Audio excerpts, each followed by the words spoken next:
Ayun guys, 3 days tayo nawala. Yung 1 week natin medyo puyat, sira yung kain, madumi. Try natin buhatin tong 50 kg. Pero feeling ko nawala na yung yung strength ko kasi nalampasan ako ng pag-intake ng Crea. Tapos, yun, nagbakasyon ng konti, napakain ilang araw, and 3 araw na walang buhat. Tapos ngayon maulan, papakita ko sa video na yan, Ayan, nagsuot lang ako ng kapote, naglakad lang ako from bahay to Anytime Fitness.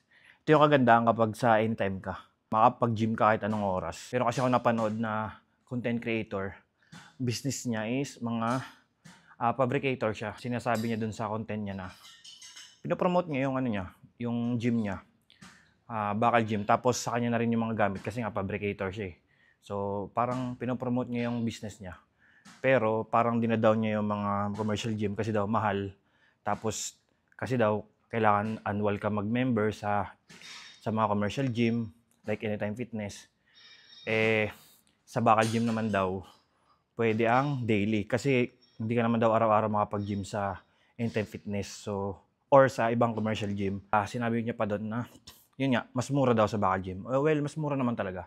Pero ang binabayaran mo kasi dito is yung convenient kasi nga kahit saan meron na siya. Marami na siyang branch. Kahit nga sa mga mall meron na rin. So yun, pwede ka mag-CR basta dala mo lang yung key fob mo. And Anytime Fitness nga.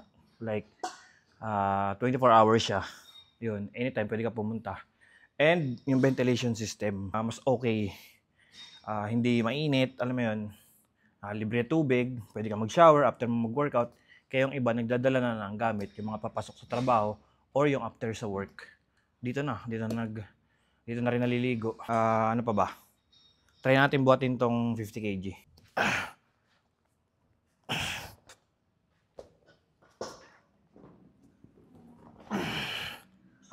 Putik ang bigat.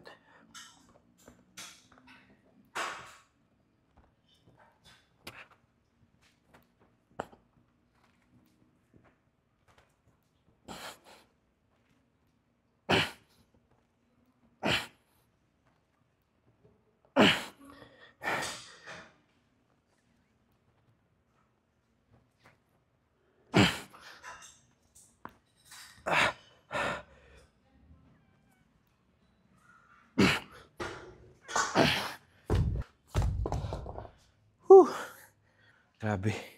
Ang laki ng hinihina ko. Alam ko ganun din kayo. Kapag medyo matagal kayo napahinga, feeling nyo humina kayo. Feeling nyo lumiit. Ang ganda dito, walang katao-tao. Anong oras na kasi? Kita nyo? 150 ba yan? 150. Mag-alas 2 na. Mag-alas 2 na. Ayun, balik natin yung kanina, yung topic. Mas mura daw sa bakal gym. Well, okay naman sa bakal gym. Kasi yung community, ibang-iba talaga sa bakal gym. Mga hardcore dyan. Walang arte, kahit makalawang. And doon din tayo nagsimula. Maganda sa bakal gym. Kasi iba yung environment. Halos tulungan dito kasi minsan commercial gym. Kailangan pang bumuo ng community ng tropa. Para may makakasabay ka. Kadalasan kasi sa mga commercials, kanya-kanya. Parang ganun.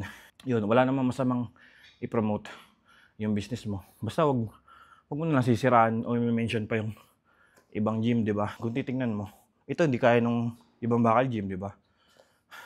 Kasi ako may bakal gym din naman ako . Yung iba hindi kayang gawin to na 24 hours na open. Yun yung advantage. Actually, hindi naman siya ganun kamahal . Nasa 2 plus, ang bayad ko 2 per month. Kung i-divide mo yun, per day, mura lang kalalabas nun . Pag nga gumimi kayo, tapos nag-inom kayo, di ba? Kulang 1,000, kulang 2,000. Pagkakain pa kayo. Yun lang masasabi ko. GG.